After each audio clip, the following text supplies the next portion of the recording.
I want to make a video about borderline personality disorder.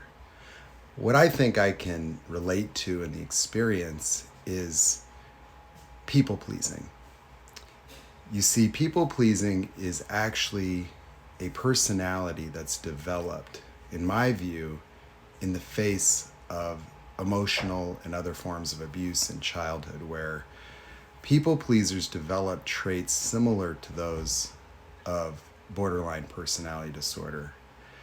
You know, this notion of seeing the good in people, this notion of being understanding, and this notion of, you know, being happy by making other people happy, right?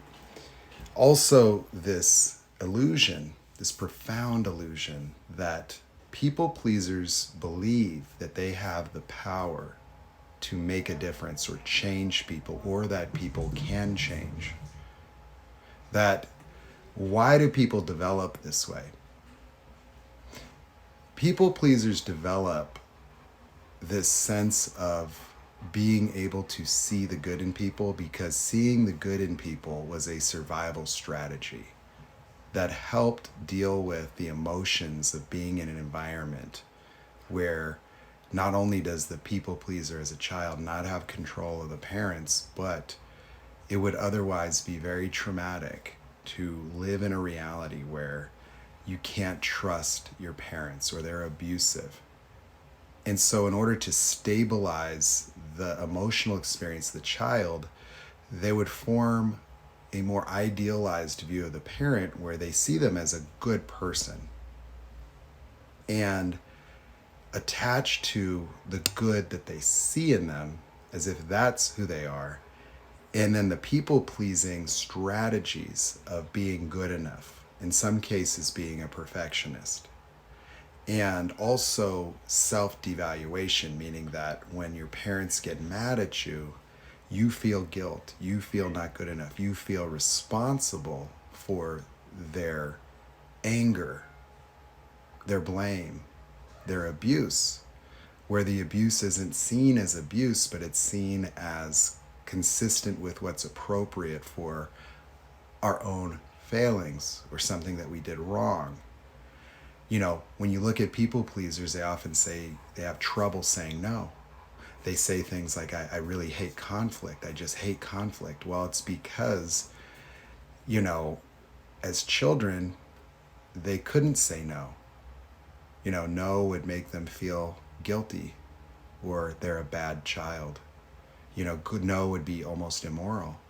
No would be punishable. No could cause conflict. It could make somebody mad. It can make them not like us, which would make us unsafe, which would also make us unlovable. You see, people pleasers have a sense of unlovability. Their lovability, their belonging, becomes very much attached to the way other people think and feel about them.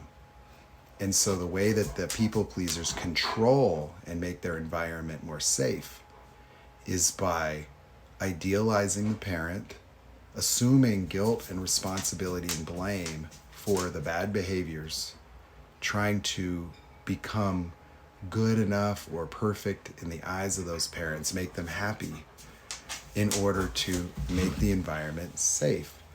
People pleasing imbues the child with a false sense of security, a false sense of control over the uncontrollable environment of a child, where a child really cannot fix a malignant parent, really cannot fix the depression of a mother.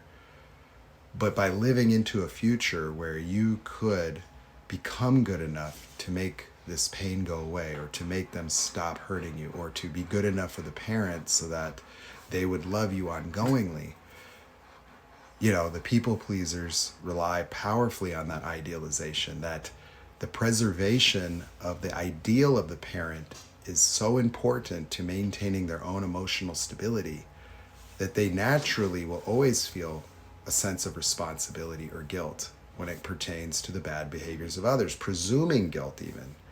That if there's someone's upset, it must be something I did wrong. And so, you know, the reality of it is that children in these types of environments don't have a choice. because you see they get guilt tripped, they get abused, they get indoctrinated into believing that there is something fundamentally wrong with them that would cause this abuse. And the abuse is therefore justified based on what you did wrong, or what you weren't perfect at, or that you weren't really good enough. And so this becomes a structure in personality where it really obscures and protects the child from experiencing the fear of ongoing traumatization. It minimizes it. And this sense of understanding, I understand, I'm an understanding person. You'll always hear people pleasers say, I'm understanding of others. Well, what does understanding mean? There's no accountability.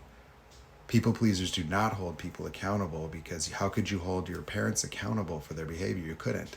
You presume it's your fault, but understanding them help preserve the idealization. My dad, he did the best he could do. He was a good person. He had a rough childhood. He was abused. And now you feel responsible for ending generational trauma. You view your dad or mom as better than their parents, but you're going to make those improvements yourself. And you make rationalizations that could explain those bad behaviors. And so people pleasers listen for excuses. They listen for mitigating circumstances that would enable them to forgive, forget, and restore the idealization that they so depend on to preserve a future where they're healed, where they're loved, where they're secured. And so how this shares similarities with borderlines is that, people pleasers also have very great difficulty in being vulnerable. They're nice.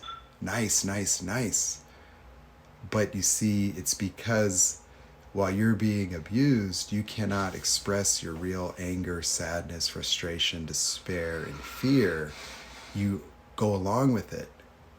You're always happy to help. But the reality is, in the lives of people pleasers, they often feel used, taken advantage of. They feel controlled. They feel manipulated. They feel frustrated, because they also live with a tremendous amount of cognitive dissonance, because their mind intellectually can recognize certain patterns and problems. And even in retroactively looking at one's life, you will see there's a certain futility, right? And so people pleasers are so desperate on this next relationship working out, because they've lived through these patterns. And they want to believe in people so bad, but they keep getting hurt. And so they have to continue to idealize new people. But, this sense of not quite being enough, not quite being perfect yet, is something that makes people pleasers averse to acknowledgement, to taking credit, to real love showing up. They're not there yet. They don't deserve it yet. And so they're attempting to build a life that suspends them in being good enough through evidence, through careers, through money and credit and finance. And whatever the case may be, they're on a perpetual healing journey, a perpetual journey of self-improvement. But when you look at a borderline, what you see they've taken idealization to a maximum, where the only way to survive with a malignant parent is to fully idealize them and fully idealize myself. But you see, what happens to even a people pleaser is that since they cannot express their fear, their disappointment, their regret, the betrayal trauma that they keep taking on, all that negative energy stores up and stores up and stores up. And what happens even to people pleasers is they behave in a way similar to borderlines, where they start snapping. When they've reached their breaking point, when everybody's been using them and using them and using them and using them, they will start discarding people. They'll feel no reciprocation. They can get to a point where, through reactive abuse, they have been pushed to the breaking point, and they start to act more and more like a borderline. They lose themselves. You see, they stop having the ability to have a positive self-image, and they start to associate this experience with the other person, using them and treating them. And they can get to a point where the straw that broke the camel's back. And so periodically, with or without narc abuse, people pleasers will snap. People pleasers will go through periods, and they can have 5-6 years, and then all of a sudden the reality dawns on them. The cognitive dissonance bubble breaks. Everybody's been using me. And then they could become vengeful, angry, snapping. But you see, the difference is the extremity of the childhood, that borderlines are like people pleasers that could never get their internal trauma communicated, and had to depend on profound idealization of self and others in order to maintain those relationships. And because of the accumulation of all that rage, they split. in a way to defend themselves.